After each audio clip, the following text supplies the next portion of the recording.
Hey there, Sword Sage. It's Zach over at Feel Free to Argue. And first off, I wanted to say that I've really been enjoying kind of catching up on some of your videos, and I think you're really sharp, and I like what you have to say in this video too, even though I tend to view government as a necessary evil.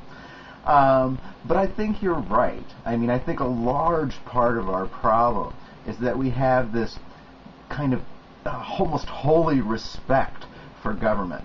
And I think you're also correct in that, you know, nationalism is a completely toxic force in the sense that it shuts your brain down and it makes you not question. In fact, I think that it's the express purpose, honestly, of nationalism, to get you to turn your brain off and to stop thinking about things. You know, you just can see that whenever the government is trying to cover up for something, you know, that it thinks might actually be fairly unsavory to the general public, you know, what do they use to kind of put that across? You know, generally speaking, it's almost always a nice big fat dose of nationalism. And even that, you know, quotation that George Carlin has at the beginning of his book, you know, When Does Jesus Bring the Pork Chops? I mean, it's this big long quotation from Hermann Goering. And basically it's all about how easy it is to drag the people into war. I mean, all you've got to do is, you know, say that it's necessary and then accuse anybody who, you know, disagrees with you of being, you know, weak on defense or, you know, endangering us by not realizing the true nature of the problem. And because of that, I think, you know, you always have these problems, and it makes me very question nationalism a lot, because almost always, I think, when someone is trying to whip up nationalistic furor, they do it expressly, you know, to try to cover something else up. In terms of the relationship between government and religion, I'm not so sure about them being so intertwined in this country. At least they weren't for a long time. I think more and more so, people are thinking that they want to kind of have their personal morals, whatever that means, written into the laws of the nation. And I think this is a very slippery slope.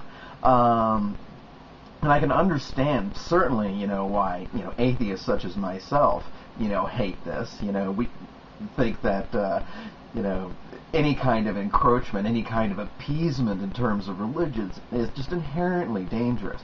And for the very same reasons. Because religion specifically, I think, is designed to get you to stop questioning. And that's why you have to have that kind of holy sanctity to it, because that's exactly the kind of thing that shuts down thinking. And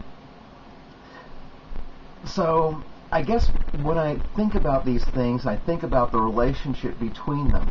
I mean, I guess my position is that anything which offers you some kind of intellectual shortcut that says, this is the answer, now don't examine it, I think is inherently dangerous.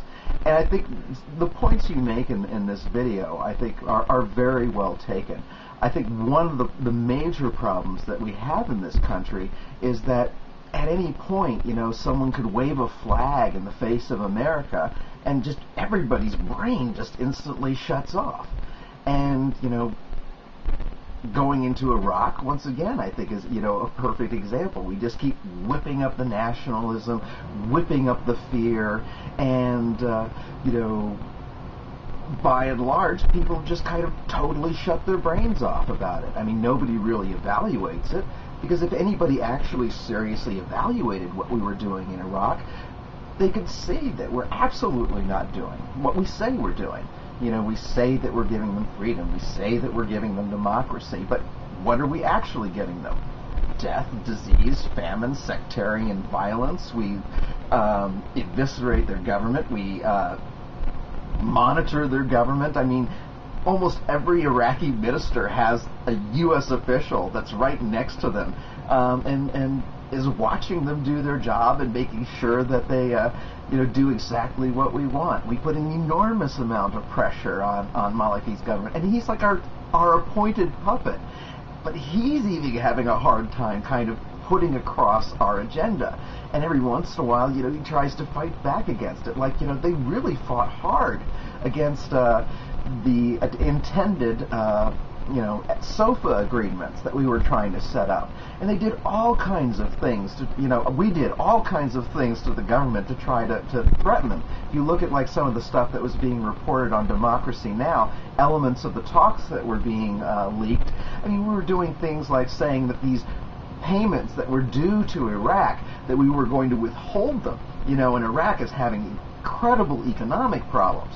So this was like a really serious thing to say that, well, we were going to take these, payments that were supposed to be made to Iraq, and instead we were going to use them to pay off, like, these old debts that the Iraq regime supposedly had. And what we were essentially saying when we did this is like, we're not going to give you your money unless you do exactly what we tell you to do. But I think this is all getting a little bit away from the points you're making. I think that you're right. I think we need to have less respect for government in a kind of holy sense that we can't question it. And so patriotism is bad, nationalism is bad. What's good? Well, what's good is actually very, very simple. When we look at government programs, we shouldn't be, involved in them in any kind of emotional way at all. The only questions that we really need to ask about government programs are, first, is this something the government should be doing? And secondly, if we assume in the first one, that the answer is yes, that this is something we think that is good for government to do, well, is the government doing a good job? Are the plans that we have come up with to try to get government to solve this problem, are they indeed solving the problem? And all this emotional garbage, all the nationalism, all the flag waving, all the the personal invective in our politics, all of this kind of anti-logical sort of argument is there to try to obscure the most basic and simple questions that we need to be asking. The very, very basic, simple questions about whether we should be doing these things and whether or not, the proposed solutions we have are actually working or would work. So, I guess that's a fairly long-winded answer. I think I kind of repeated myself a little bit. But I just wanted to say I really enjoyed this video. I think you made some excellent points, and I look forward to hearing more from you.